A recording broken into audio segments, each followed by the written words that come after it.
I grew up in a home where I was taught to try to give and to help and to serve, and it's only been magnified as I've gotten older and recognized, the fact that life goes a lot better when you're nice to people. I mean, when you're kind to people. And the fact is, kindness only multiplies when you give it away. Welcome to the Kindness Factor podcast, sharing life-changing personal stories of the transformational impact of deep kindness. Hosted by Dr. Elia, the happiness doctor, and Randy McNeely, the kindness giver. Thank you for joining us. Good morning, good afternoon, or good evening, wherever you may be. I'm Randy McNeely, the kindness giver, also known as Captain Kindman. And I am joined today by my wonderful co-host, Dr. Elia Gourgouris. And I'm going to let him take it from here. He's the man in charge today. So this is a complete role reversal because Randy is usually in charge of the intro, and but this is the last episode we'll have where we're bicontinental. This is my last day in Greece, so my friend, I look forward to coming home to Colorado and being on the close enough time zones, like now when we're 8 hours apart. So today, just like we did a few weeks ago, Randy interviewed me. I think it's only fair and only kind to turn the tables and interview this really good man that I've known for over 20 years, my partner in crime when it comes to kindness. So my partner in crime, Randy McNeely, is a reformed cybersecurity risk professional turned kindness advocate. He's a co-founder of the Kindness Factor International LLC, a voice for kindness in the entertainment industry. He's also the co-creator of the Kindness Factor Human Interest television series and the co-host of this very podcast, the Kindness Factor podcast. Randy is also the author of the Kindness Giver's Formula 2.0, a 5-step guide to reaching hearts, changing lives, and healing their world through love. As she often likes to say, kindness is love in action. Additionally, Randy is the creator of the Kindness Hero Shop, which provides comfortable t-shirts and sturdy mugs with inspiring kindness hero messages, allowing kindness advocates to easily promote messages that inspire kindness. Randy is married to his sweetheart, an angel from Colorado, the father of 5 beautiful children. And how many grandkids, Randy? We have 2. Well, my friend, you and I have known each other for 20 years, but I think the world may not know you exactly. So this will be a unique interview. Kindness is, I mean, you truly are the kindness giver, and your whole life is all about kindness. What happened to you that you became a kindness? Like everybody has an inspiring story and a kindness hero. What's your story, and how did you arrive to be so passionate about making this world a better place? It's an interesting story, or interesting in multitude of ways, in the sense that I grew up in a home where I was taught that it's important to be kind to each other and important to treat each other with caring and kindness. I was taught that. It didn't always happen. My father had some real challenges with being kind, and he made some serious mistakes. And I was often found myself on the defensive because there was a lot of criticism, a lot of leveling of unkind words and unkind actions, and just a lot of different challenges that went on there. And it caused me, to in that situation. I grew up in a situation where I felt like I always needed to do something to try to prove myself to my father, and it never happened. I couldn't do it. But through all that, my father made some serious mistakes and ended up being prosecuted. And I honestly, I look back and I think about those times, and through it all, if it wasn't for the kindness of friends and kindness of other people, kindness, love extended toward me, I don't think I never would have made it. I would have probably, I seriously contemplated taking my life more than once at that age, but because of the love of friends and the kindness of friends, I kept going. They reached out, they put their arms around me, they lifted me up during those times. Now, I don't share that to for anybody to feel sorry for me. And we all have our challenges. We all go through our own university of adversity, and there's people that have been through much worse than anything I ever faced.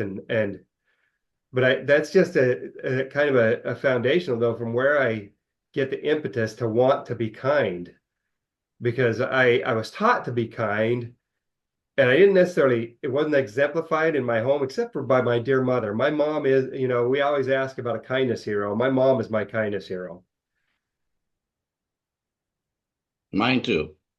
She, you know, she, I still to this day, I still remember all the long walks and talks. My parents got divorced when I was 16 and my mom went back to school and she was my best friend. We hung, we had each other and my sister. It was me, my sister, and my mom because all my older siblings were gone already. We're out of the house and my mom was going to school and it was a really stressful time for her. She was trying to go to school and support us and so we would go on long talks. I had changed high schools and gone from a little tiny well, a little tiny, they have 1,000 students, but from 1,000 student high school to a 4,000 student high school. And she was my support. I was her support. We were best friends. We went on long talks and she always reminded me, where from the time I was a little boy through all those walks when we were older, when I was older, when to stop and smell the roses. We always stopped and smelled the roses. And she taught me that, to remember that it's important to look for the good things in life and don't sweat the small stuff. Those things to always take the time to value the simple things before you and recognize the good things that are coming. And I'll be forever grateful to her for that. I'm just kind of curious, was your dad that way towards you specifically or towards your older siblings too and your sister? Or was it My dad was specific with just you? my dad grew up in a very authoritarian home and sad to say, my grandmother yelled at him and his brothers a lot, Of course. Oh no, I'm always sure they'd come. criticizing him. And Yeah, so of course. he grew up that way. And so he was pretty much grouchy to everybody. I mean, he did have his kind times. The number of times I can remember are not a lot, but there were, it's not like he was always on the rampage, but it was just it was very difficult growing up in my home and feeling like, you know, there was always incongruence because we were Christian, we are Christian, we grew up going to church and reading the scriptures and learning the gospel of Jesus Christ and all the things that it teaches about being kind and loving your neighbor and everything like that. We learned all those things, but it wasn't always put to best practice inside our home. There was a lot of contention there, and where contention is it's hard to have feelings of peace and happiness and joy. Not that we didn't. I mean, I can remember some good times and things when we had, but there was a lot of heartache growing up there, and my dad, treated everybody, had real challenges treating people kindly. I mean, there were times when he could be very tenderhearted. He would help anybody.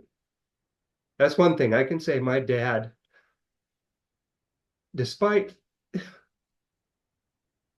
being the challenged man he was, one of the reasons I try to be kind too is because of his. I mean, he was really grouchy in our home, but he would go out and help anybody. And I remember to this day, I didn't know he weighed over 300 pounds.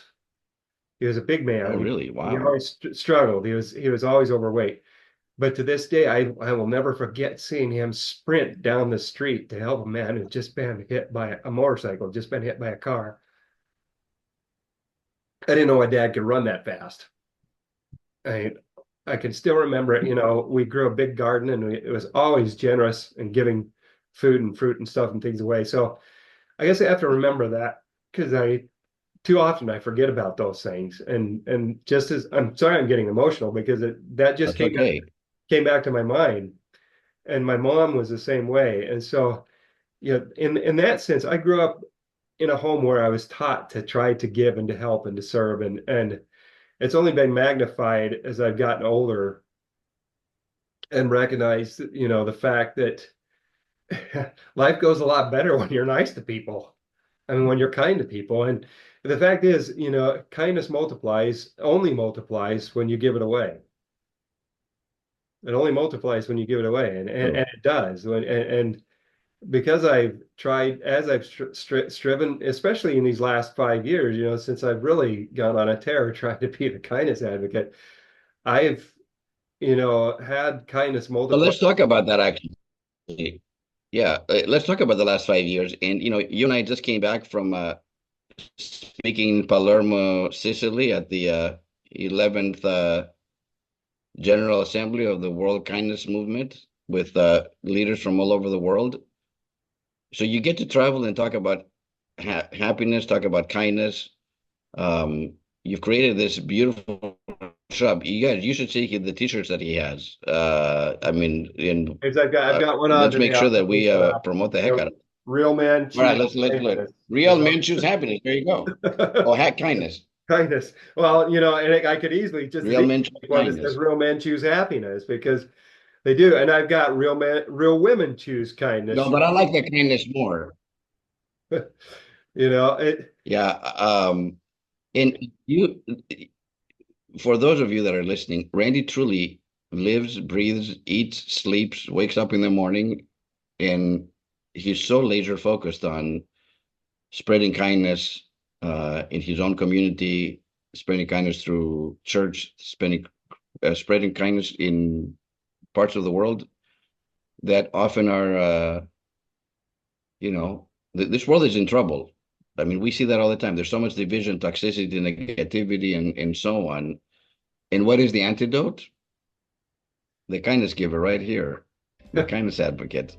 Well, And when you do that, I know you're at your happiest. I've known you for a long time. When you're in the service of your fellow men and women, I know you're at your happiest. When a wallet was returned just moments after it was lost, a purpose was found. This one act of kindness inspired the formation of the nonprofit Kindness Worldwide to create a culture of kindness in communities throughout the world.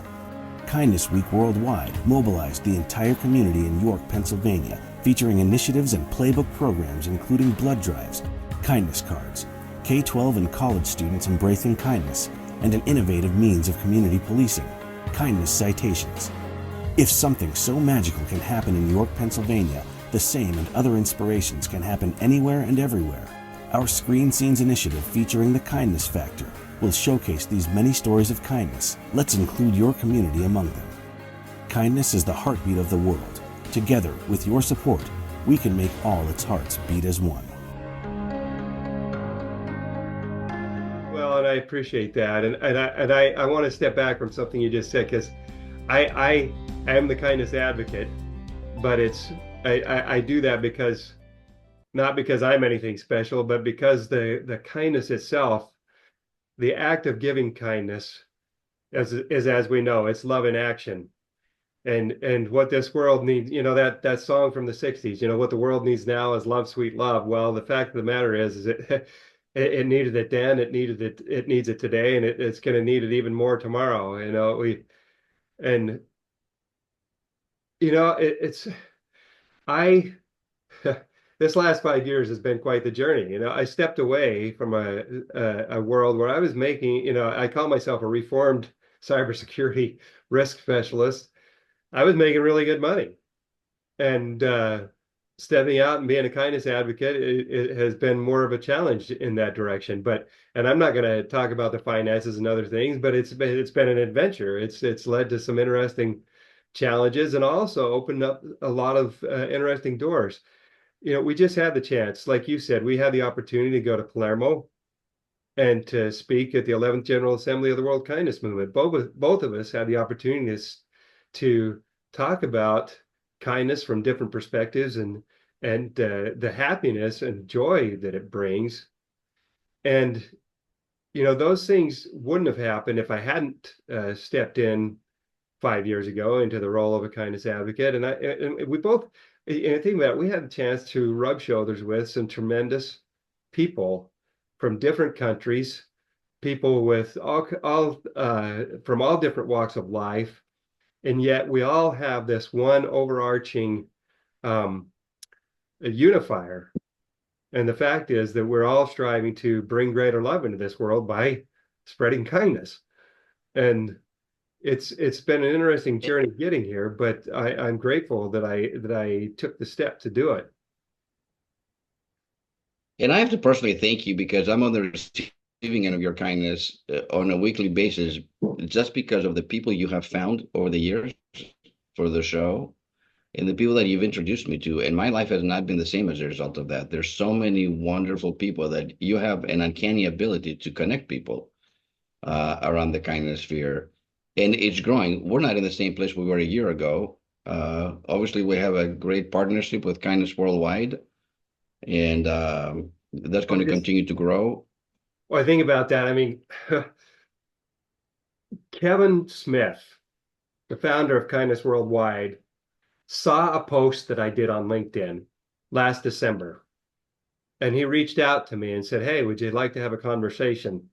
Because I'm doing some kindness stuff." And I didn't know him from Adam. And I saw a couple little posts. He had just barely started on LinkedIn and was just starting to grow his following. And I of course I said, "Well, yeah, sure. I'd love to have a conversation." And we talked, and of course, I mean, the rest is history. We had a great conversation, and we hit it off. And I said, "Well, okay, I absolutely have to introduce you to my partner Elia and my partners Elia Gourgouris and Elton Cahill." And he said, "Well, yeah, and I'll have my brother-in-law Michael Binko come on." And of course, what happened from there. We talked, we recognize the fact that we're all in the same heart space, and you talk about things expanding. Kevin is the connector accelerator, man. That guy, we both, I mean, think of all the people we've met just because of him. Because, and the people. It's really interesting, Randy. This morning, it's my last day in Greece. I met with the mayor of Delphi, Greece, which is the Oracle of Delphi going back. And he signed the proclamation endorsing Kindness Week, becomes the first municipality in the country of Greece to sign Kindness Worldwide. So I'm so happy. And this is just the beginning. As the newly appointed ambassador to Greece in terms of kindness from Kindness Worldwide. That's my first municipality, and I'm just getting started. So it's wonderful to see it spread so far away from, I mean, he's in Pennsylvania, you're in Iowa, I'm in Colorado, and yet kindness is universal and unites all of us. My friend, our time is getting close to the end. I need your pearls of wisdom. I just want to point out the big pearls of wisdom. Two other quick things really fast about of course. Kindness Worldwide is you think it's in Delphi, Greece.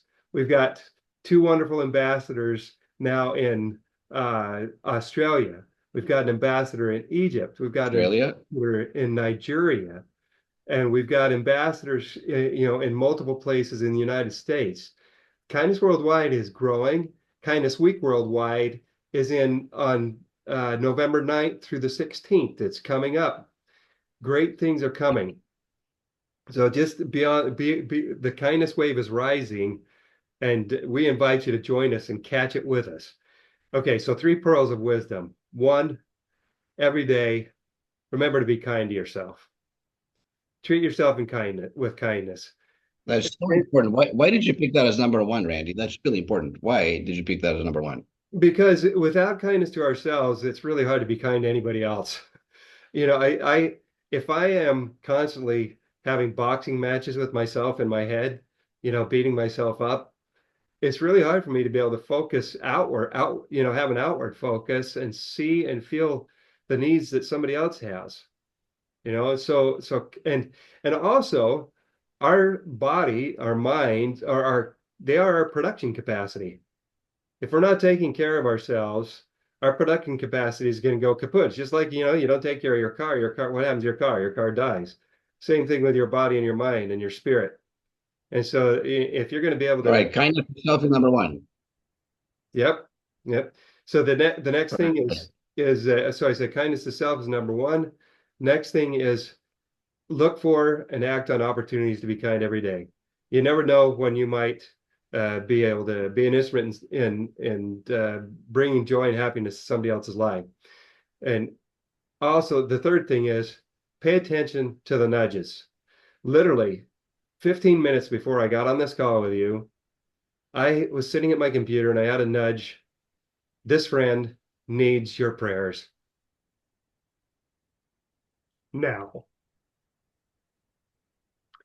And she needs you to reach out to her and just let her know that you've felt like you should pray for her. I did. I acted on it. I prayed. I reached out and let her know. I said, hey, thinking about you, just had the strong impression come that I needed to pray for you, my friend. Within 5 minutes, she responded. She says, how did you know? She said, I'm in a really tough spot right now, and I need those prayers. Pay attention to those little nudges. They come. Yeah, then act on them. Then act on them. By experience, I've learned that when I pay attention and I act on them, I can make a difference in somebody's life. So, number one, be kind to yourself. Number two, look for and act on opportunities to be kind every day. Number three, pay attention to the nudges that come and act on them. You never know when somebody will need you, and you will be the one that will be an answer to their prayers or to their needs right in that moment. And we say that because with kindness, everybody wins. Everybody wins. My friend, where can people buy your stuff, your wonderful kindness stuff? Where can they reach out to you besides LinkedIn?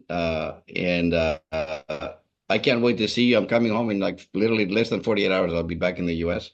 So it'll be great to reconnect with you. Well, looking forward to it. People can find me, of course, on LinkedIn. They can find me on Facebook. And the Kindness Hero Shop is www.kindnessheroshop.com. That's where they can get my t-shirts, mugs. And people keep telling me I need to put these cool capes on there. I don't have them yet, but that's a potential for the future. You can also find me on Instagram at the Kindness Hero Shop, and soon coming in the future, CaptainKindman.com. So anyway, that's something to think about. Very nice. Elia, I love you, my brother. I'm so grateful that you're my partner. I love you too. And thanks for taking the time to talk with me today. Of course. We'll see you on the other side in a couple of days. Sounds good, my friend. All right. To our audience, thanks for joining us today. You could be doing anything rather than listening to this. We really appreciate your time. And if you take a minute to think, what did I learn today? How is it applicable to me? And what am I going to do about it? And from now on, again, we got to say this one more time. With kindness, everybody wins.